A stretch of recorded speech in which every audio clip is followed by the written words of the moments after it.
Hello again, this is PC Delta Link, back with more of our Enigmatica 2 Let's Play Normal Mode, and this is episode 67. Alright, today we are going to actually create our first actively cooled fission reactor. We are going to need a couple new blocks for that, though. So first thing we're going to need, and I've already got one made, but we're going to make another one, is we need the melter. This melts down different materials, basically almost anything in the game you think that could be melted can be melted in here into a liquid form. And you can see there's 105 pages of recipes in here, so an absolutely ridiculous amount of stuff can be liquefied in here. So this is very useful for a lot of stuff if you need something in liquid form for whatever reason. You can also get them back into... most of them can be turned back into regular form with just the ingot former, which we aren't going to make that because I really don't need it right now. But it's there if you guys do need it for whatever reason. Just basic plating, ferroboron, and tough alloy, hopper, machine chassis. You can even break down some of the molten fuels in here. Let me see. Yeah, like here's arcurium, you know, there's berkelium, and you can break a lot of the fuel out. Even the completed fuel and the depleted fuel can all be put into liquid form as well, which is kind of strange, but yeah, that is something you can do if you want to. Alright, so this is just made for advanced plating, our servo mechanism that we've seen before, steel and ferroboron, redstone, copper, and then our machine chassis, which we've also seen before with the lead, steel, and tough alloy. So yeah, and then nether bricks, of all things. So yeah, 2 of those we're going to need. And there's a couple other new blocks that the actively cooled reactors use that the passively cooled ones do not use. So first off, instead of... Whoops.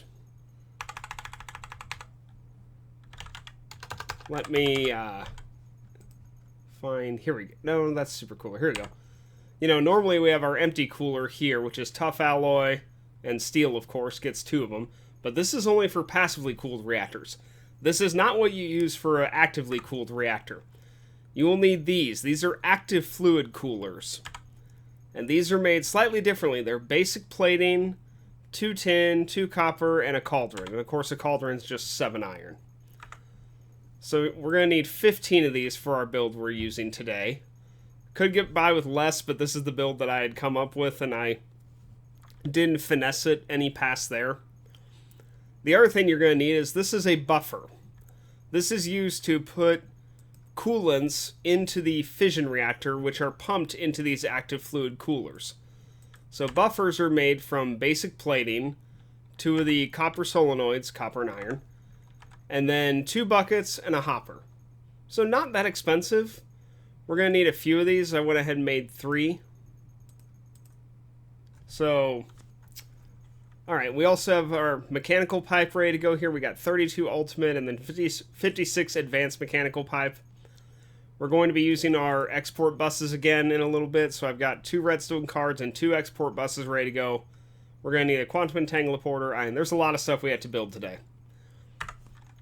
So alright, as we go downstairs, I'll probably talk a little bit about how these work. So actively cooled fission reactors require coolant to be pumped into them at all times for the coolers to stay active. So we are going to be taking... in this case, we're going to be using redstone and lapis coolers, and we are going to be basically creating and pumping in molten redstone and molten lapis into the fission reactor. So in some ways, the build on this is actually a lot easier than you would think. And I also need a piece of the Californium fuel we're going to be using because I can't show off the power gen if I don't have that. There we go. Also, I had to make a slight adjustment. I forgot to allow this thing to craft uranium-238 oxide out of the tiny uranium-238 oxide. So I did go ahead and do that. And funnily enough, I feel kind of silly on this. I realized as I created that recipe for this, I could have done that for all these fuels over here that we went to the trouble of these formulaic assemblers for. But, you know what, it was kind of a fun little thing to do. I haven't really used these formulaic assemblers before this mod pack. And this is the first time I've really tried to mess around with the export buses with these, so it was kind of fun to do. It's completely pointless, though, when I realized that I could just put the recipes in here and had the ME interfaces craft them. But that's okay. Again, like I said at the end of the last episode with the induction matrix here, why do we do things in this game? Because we can. That's all that really matters. So, yeah. So I'll probably leave them. I've already gone to all the trouble to send them up, and it crafts just fine, even if it's not automatic. I can fix that later if it really bothers me, but I don't think it will. Alright, so let's go ahead and throw our fuel in here. Oh yes, and this Californium fuel is made from 4 pieces of Californium-249 oxide and 5 pieces of Californium-252 oxide. So, that's going to be our fuel today. 50-minute base processing time, 1209 RF per tick at the base, and base heat gen of 870 heat per tick. So, alright, let's go ahead and shove this in here. Now, I won't show anything because we don't have any reactor cells yet. So, one of the nice things about this, in some ways, actively cooled reactors are a lot easier than passively cooled reactors. You know, the passively cooled ones, we have this huge amalgamation of all these different coolers and graphite and all this other stuff and the reactor cells. And it's very cramped in there. You know, it's kind of a chaotic mess. But this is not going to have that. This is going to be something slightly different.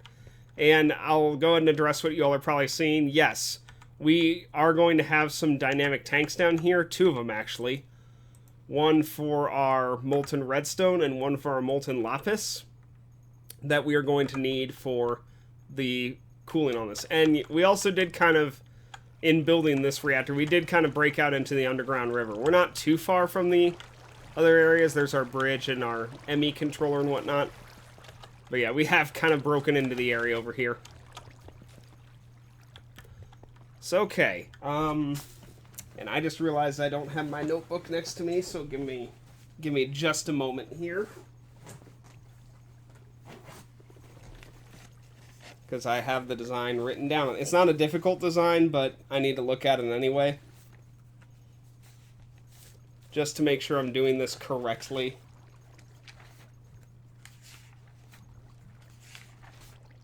Here we go. Okay, sorry about the little background noise there. Okay. So in the bottom of the tank, we're going to have 5 active fluid coolers. And then we'll go ahead and grab out our ultimate mechanical pipe, and I'm also going to need a reactor cell. And I might need extra reactor cells as well. I think I will. Yeah, I need 1 reactor cell, and I actually forgot graphite.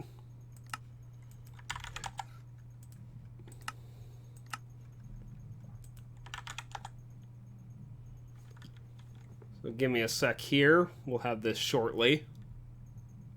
There we go. And then graphite.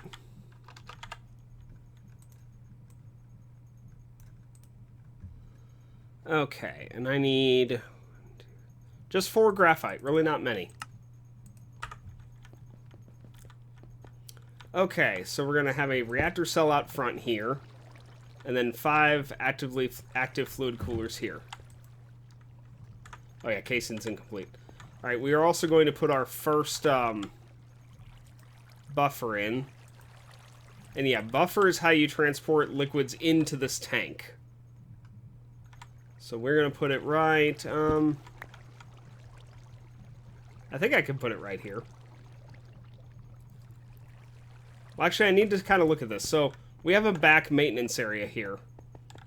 And this is where we're going to have another access for our fluid tanks. Really, the only reason they're out in the wall here is so at a glance, I can walk in the room and look at their levels from a distance and see how much coolant is left.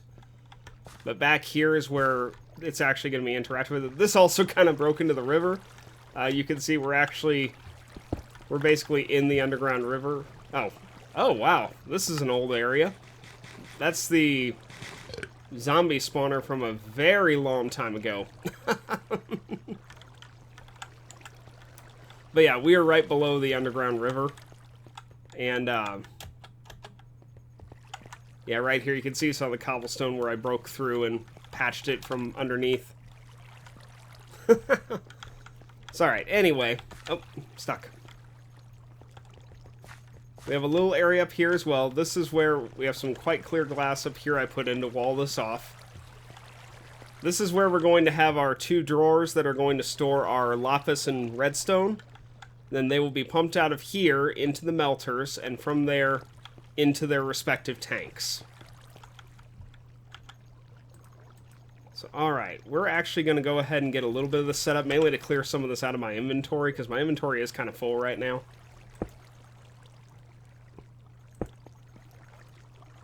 Sorry, let's go ahead and do... Well,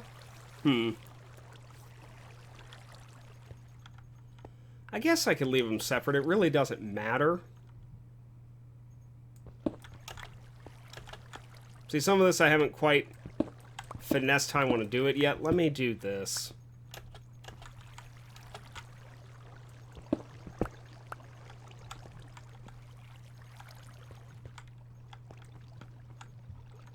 So then that can go...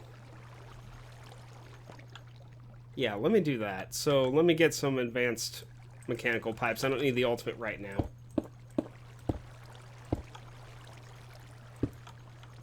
Hopefully that can export out the top. If not, I'll just do it from the side. I do have some item conduit here.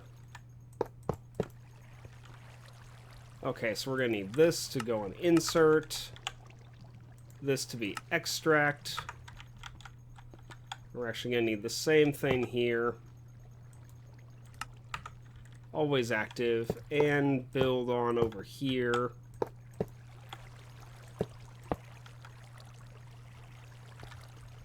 Yeah, I should be able to do this. So let me get... Yeah, I think this will work. Okay, let me get a melter here. Oh, not where I wanted that to go, actually. My bad. I want that to go right here. Put our quantum entangler on the floor. For now, we'll end up keeping this on the basic power, but eventually this will be switched over again to the nuclear craft setup. There, we got some advanced cable. That should be enough to power both of these things. Alright, I had to set the energy to output. Eject. There we go. Okay. And then this, we need our mechanism tool configurator. Set that to pull. And then we'll go ahead and... No, I want that to go across the ceiling so I can look out the window here. Yeah, that's a little bit better. Okay. We'll set this to pull as well. Okay, and then this needs to be set on insert. It's alright, yeah, this should work. The next thing we need is... We don't have any cable on us. Yep. Export bus.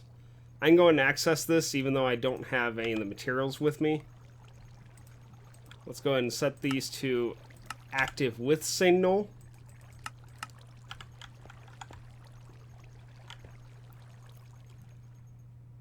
And then, how do I want to do this?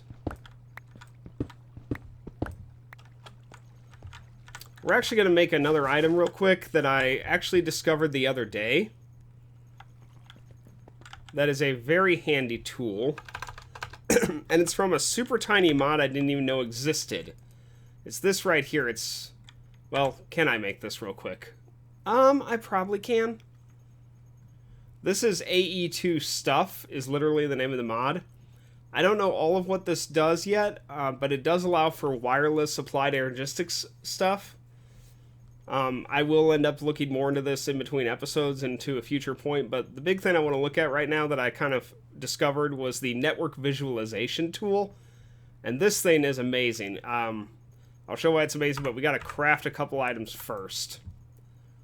So we need these wireless receivers, which we've never made before. Fluix Pearl. I should be able to build that. Okay, in theory, I should be able to build that. Let me get 8 Fluix Dust, if I can. I know I got Fluix Dust in here. Yeah, here we go. Let me get 8 of that. Oh no, I don't want to use pure crystals on that. That's absurd.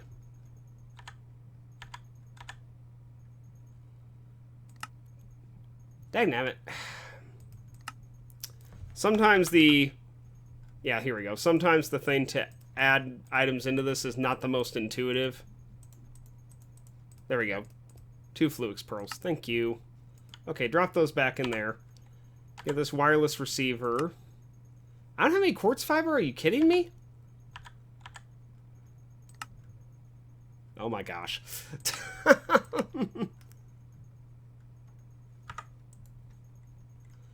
Okay, quartz fiber.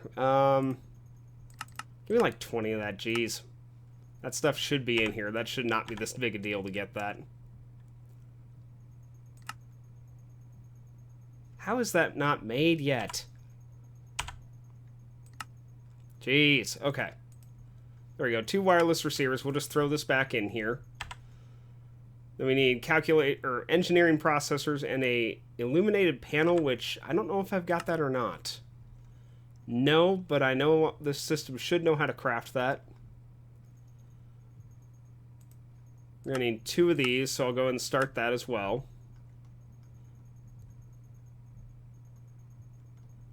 Let me see here. That's a P2P tunnel. Or, yeah, that's P2P tunnel.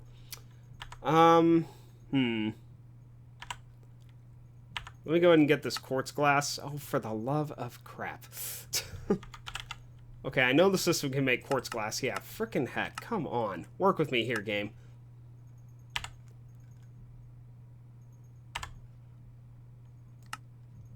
Okay, drop that back in. Jeez. There we go. Jeez. Okay, all that work for this. So this thing can actually let you visualize all of your network attached to a certain point if you scan anything. So let me give you a demonstration of that. Yeah, I was just blown away when I found this tool the other day. So let me just right-click. I think you can right-click any component from the network, and it'll work. So let's just right-click this cable. And look at that. You can see every single block that is attached to that network, including how many channels are on that as well.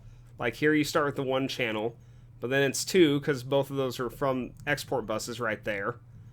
And 3 because that's where the Neptunium is fed into the decay hastener. And yeah, it lets you trace all your channels and you can see all kinds of stuff here. And like the purple line there, that's a P2P tunnel. That's our P2P tunnel that comes out up here. Yellow is dense cable. Blue is normal cable. And then there's the AE controller in the middle of all that. So that's really cool and a really handy way to find stuff if you need to. How do I... Oh, you can just switch times if you want to turn off. So if we scan this one... yeah. Our network is a bit large here. And we don't even see... Well, I mean, we do see probably all of it. It probably is all loaded. And that's the Thaumcraft room way over there. Across the bridge. There's our ME controller in the middle of that big ring. You know, all the autocrafting. It's really handy. So another really cool function of this... Nice bit of lag there. We can use this digging underground to find this line. So, like, we are going to be going from up here and down this way, and we need to find that line right there. So I did wish I knew the elevation on this.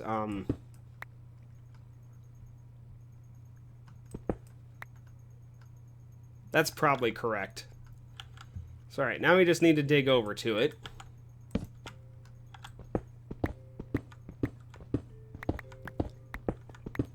So I will look into more of how the wireless networks on that work, but yeah, I just thought that was absolutely amazing. You could use that to just instantly see everything attached to one network like that. And see it so clearly too, and very well laid out. Okay, we're close.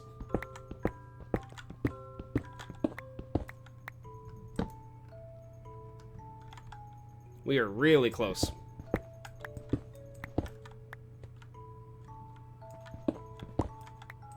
Ah, perfect, right there. Okay. So yeah, that attaches to our big network. So, alright, now we just need... Oh, we're under our little maintenance area down here.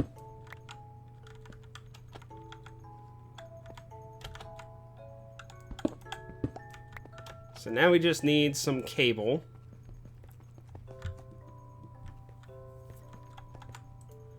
And looking at our time, while I do this, I will probably pause while I lay out this cable. I'm going to need to craft some more of this anyway. So yeah, I will be back with you guys in just a few minutes, because I don't want to really go too far over our time limit today. So see you all in a few. Okay, we've got our export buses now hooked up to our primary network, and you can see we are exporting redstone and lapis in here. We have our filter set for those respective items in here. We disconnected our conduits for the moment because I wanted to show this, but I can go ahead and reconnect these. And yeah, it's actually going pretty quick. There's already over a stack in each drawer.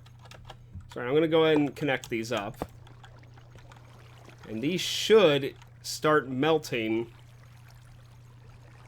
into their respective fluids. And yes, they are pouring into the tank. So yeah, these tanks are filling up with their appropriate fluids. So that looks really kind of creepy with the fire shooting out of there everywhere. Holy cow.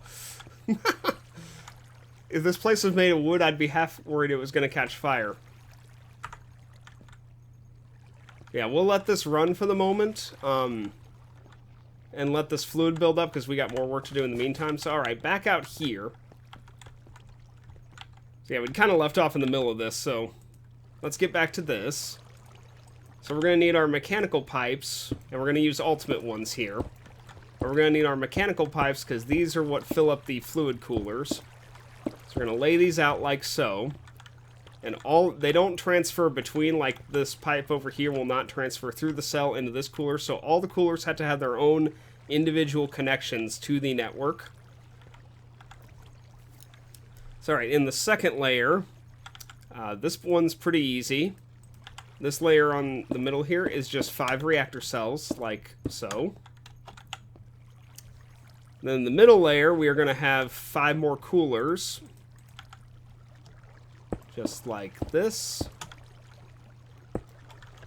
These are going to be our redstone coolers in the middle. The ones on the bottom and then what's going to be on the top layer are both lapis coolers. And then again, we're going to have 5 more reactor cells here. And then on these reactor cells, this is where our graphite's going to go, in between all 4 of these. And then finally on the top layer, we are going to have 5 more lapis coolers. Sorry, we'll go ahead and build this out like so. Now this is where it can get slightly tricky, because you're having to manage both these different coolant lines here, and you don't want them to touch. They can't touch, obviously. Sorry, we have 1 buffer here. I'm going to go ahead and put that in. And then we have a second buffer we're going to need around the middle. And we actually have a buffer we're going to need up top. I should be able... This should still be valid like this, so let's find out. Alright, we have 12 more mechanical pipe. That may not be enough. Let's find out.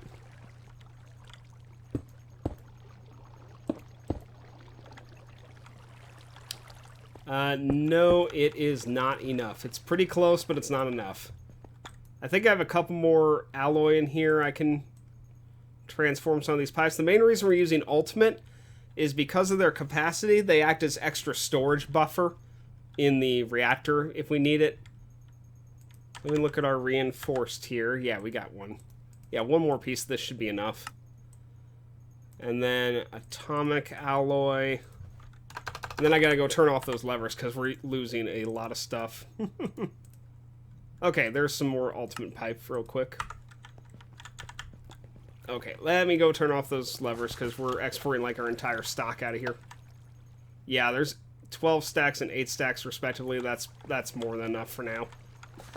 Okay, let those work in peace. What did that drop our supply to? 1,400 on that and 1,700 on that. Okay. Alright, we're on the downhill side of this. So let's see here. We need this connected there. We'll go ahead and get that one there. And now the only problematic thing in here is, as you're kind of seeing, is that it's kind of hard to work in here with all this stuff. Make sure to set these to pull the pipes attached to the buffer so they actually pull the liquid out. Otherwise, they aren't going to do anything. But yeah, it's very easy to build yourself into a corner in here when you're working on these. Okay, that should be good there. Now, currently, if we close up the casing, yeah, it'll show we're gaining 35,090 heat per tick, which is obviously not going to work, and that would melt down the reactor extremely quickly. But we are going to get these fluid pipes connected up.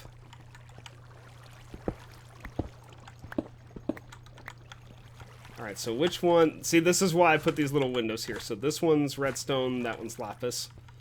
Alright, I don't need ultimate pipes for this section. That's right, lapis.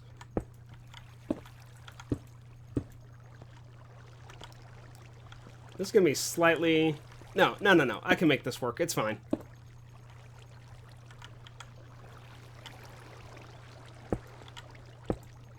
Okay, one thing I will have to do real quick. There we go. Yeah, change that to none. You do not want your fluids mixing inappropriately.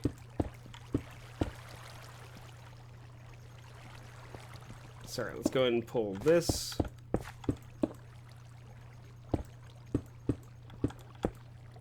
We seem to be running out of pipe.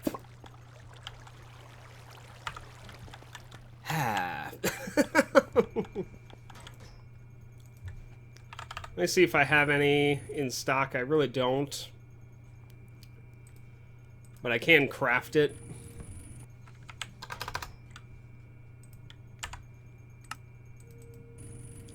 Two of that should be enough. Just need some enriched alloy. Which I do have a bit of enriched laying around. There we go. Alright, that should be enough. We've almost got it.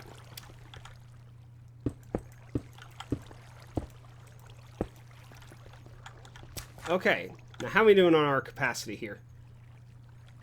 And our capacity on these is a lot. I don't know what the full amount is, but currently there's 62 buckets in there, and we're not even showing on this little chart yet. So yeah, suffice it to say, this can hold up quite a bit. I'm going to go ahead and set these to pull. So, oh right, this has to go to the bottom half too. Okay. Alright, this should be good, so yeah, let's go ahead and pull this stuff out. Oh, that's push. There we go. Alright, now if we look in our reactor here, you see our pipes are filling up slowly. This will end up taking a bit of time before these are done, but now if you look at our coolers, I'm going to go ahead and break the glass here. You see now it shows molten lapis in the active fluid cooler. And it does the same thing for the destabilized redstone here in the cooler. So every tick that this reactor is active, it will use up coolant out of those coolers. And that's why, yeah, it's empty. That's why it's so important to make sure you have a good supply. So now if you look at it, the coolers are considered active. So we currently are running at 28,627 RF per tick with negative 4,910 heat per tick.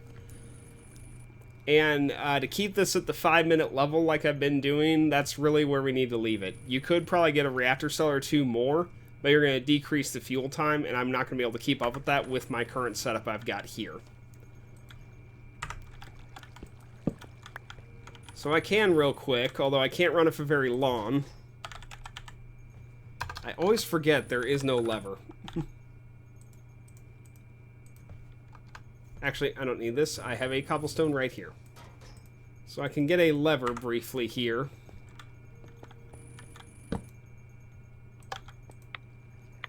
And you see how quick that power is building up. So I gotta turn that off because we don't have much fluid built up in this yet. But yeah, so that is an actively cooled fission reactor.